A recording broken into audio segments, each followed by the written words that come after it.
थी। आज भी कोई यूनिवर्सिटी इतना व्यवस्थित ढंग से नहीं है। वहाँ से जो टैक्स कलेक्ट किया जाता था यहाँ विद्यालय में दिया जाता था। सब क्या था? रूम। जब जल गया तो ये छत हट गया और ये आग लगभग 6 महीने जली थी, जिसके रीजन। जय हिंद साथियों, रुकिए और रुक कर आप पूरा वीडियो तो देख लीजिए। आप लोग आते हैं और स्किप करके चले जाते हैं। आज हम लोग बात करने वाले हैं नालंदा विश्वविद्यालय के बारे में। नालंदा विश्वविद्यालय क्या चीज है और क्या थे, इन चीजों पर आज हम लोग वर्णन करेंगे। नालंदा विश्वविद्यालय की स्थापना किसने की और इन्हें जलाया क्यों गया था, इन चीजों को लेकर आज हम इस वीडियो के माध्यम बात करने वाले हैं। तो आप रुक कर पूरा वीडियो तो देख लीजिए कम से कम। नालंदा विश्वविद्यालय, इसकी स्थापना गुप्त वंश के शासक, नालंदा विश्वविद्यालय इसकी स्थापना गुप्त वंश के शासक कुमार गुप्त ने करवाया था। नालंदा विश्वविद्यालय की स्थापना गुप्त वंश के शासक कुमार गुप्त ने करवाया था लमसम 5वीं शताब्दी में।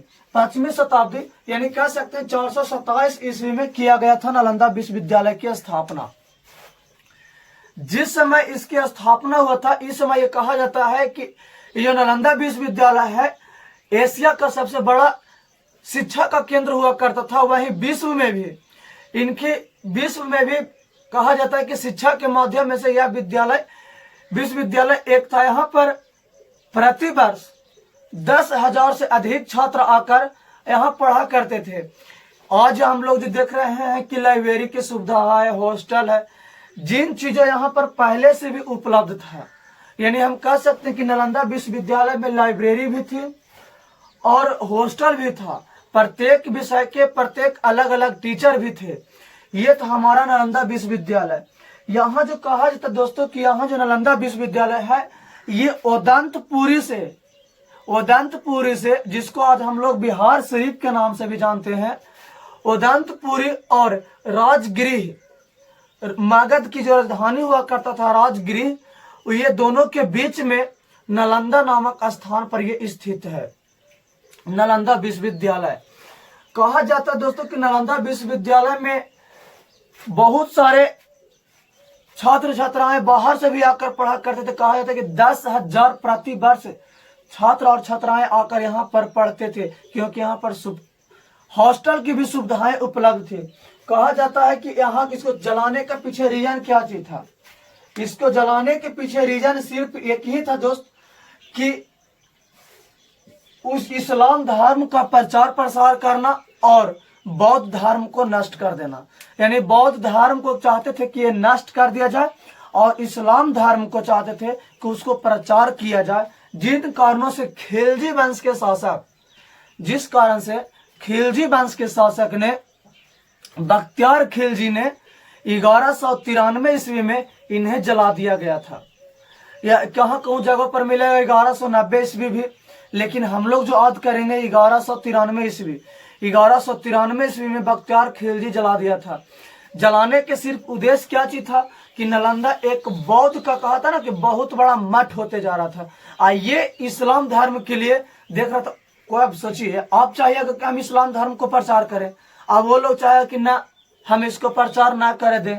तो जिन कारणों को लेकर या जिन उद्देश्यों से लेकर इस्लाम धर्म को प्रचार करने के उद्देश्यों से लेकर नालंदा विश्वविद्यालय को जलाया गया और वहां पर एक बौद्ध का बहुत बड़ा मठ हुआ कर रहा था दोस्तों, जिस कारण से उसको नष्ट करने को लेकर इसे जला दिया गया। कहा जाता है कि नालंदा विश्वविद्यालय के प्रथम कुलपति आचार्य शीलभद्र हुआ करते थे। नालंदा विश्वविद्यालय के जो कुलपति हुआ करते थे, आज हम लोग कहते हैं जो स्कूल में कहते हैं हेड टीचर, उस समय वहां के कुलपति हुआ करते थे। कहा जाता है कुलपति जो आचार्य शीलभद्र थे, ये क्या करते थे ना कि 10 गांव 15 गांव से जो भिक्षा मिलता था ना, उनसे ये विद्यालय के भरण पोषण किया जाता था। उनसे भरण पोषण किया जाता था उस भिक्षा के द्वारा, उसके कह सकते हैं एक प्रकार से कर के द्वारा। कहा था कि 500 व्यापारियों द्वारा दान में दिया गया था, तब जाकर नालंदा विश्वविद्यालय का निर्माण हुआ था दोस्त। ये थी हमारी नालंदा विश्वविद्यालय, जिसको बख्तियार खिलजी ने 1193 ईस्वी को जला दिए थे।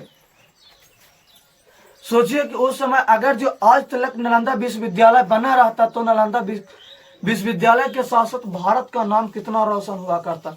उस समय जिस समय भारत के कुछ कहा जाता है कि उतना चीन पर जो नहीं था, उस समय विदेशों से आकर नालंदा विश्वविद्यालय में पढ़ा करते थे लोग। लेकिन आज के नालंदा विश्वविद्यालय की दशा देख लीजिए। लेकिन समय के अनुसार सब बदलते हैं दोस्तों, जिस कारण नालंदा विश्वविद्यालय को फिर से पुनः चालू किया गया है। तो आप लोग नहीं जानते हैं तो जाकर एक बार देख सकते हैं। और जो आप लोग थंबनेल में देख कर आए ना, तो वो सिर्फ खंडहर है, खुदाई के बाद बचा हुआ है। उतने दूर में थोड़ा नहीं फैला था वो नालंदा विश्वविद्यालय, उतना ही दूर में थोड़ा ना था, वो काफी बड़े इलाके में फैले हुए थे। आप तो सिर्फ देख रहे हैं एक से अवशेष भाग को, जो खंडहर के रूप में पड़े हुए हैं।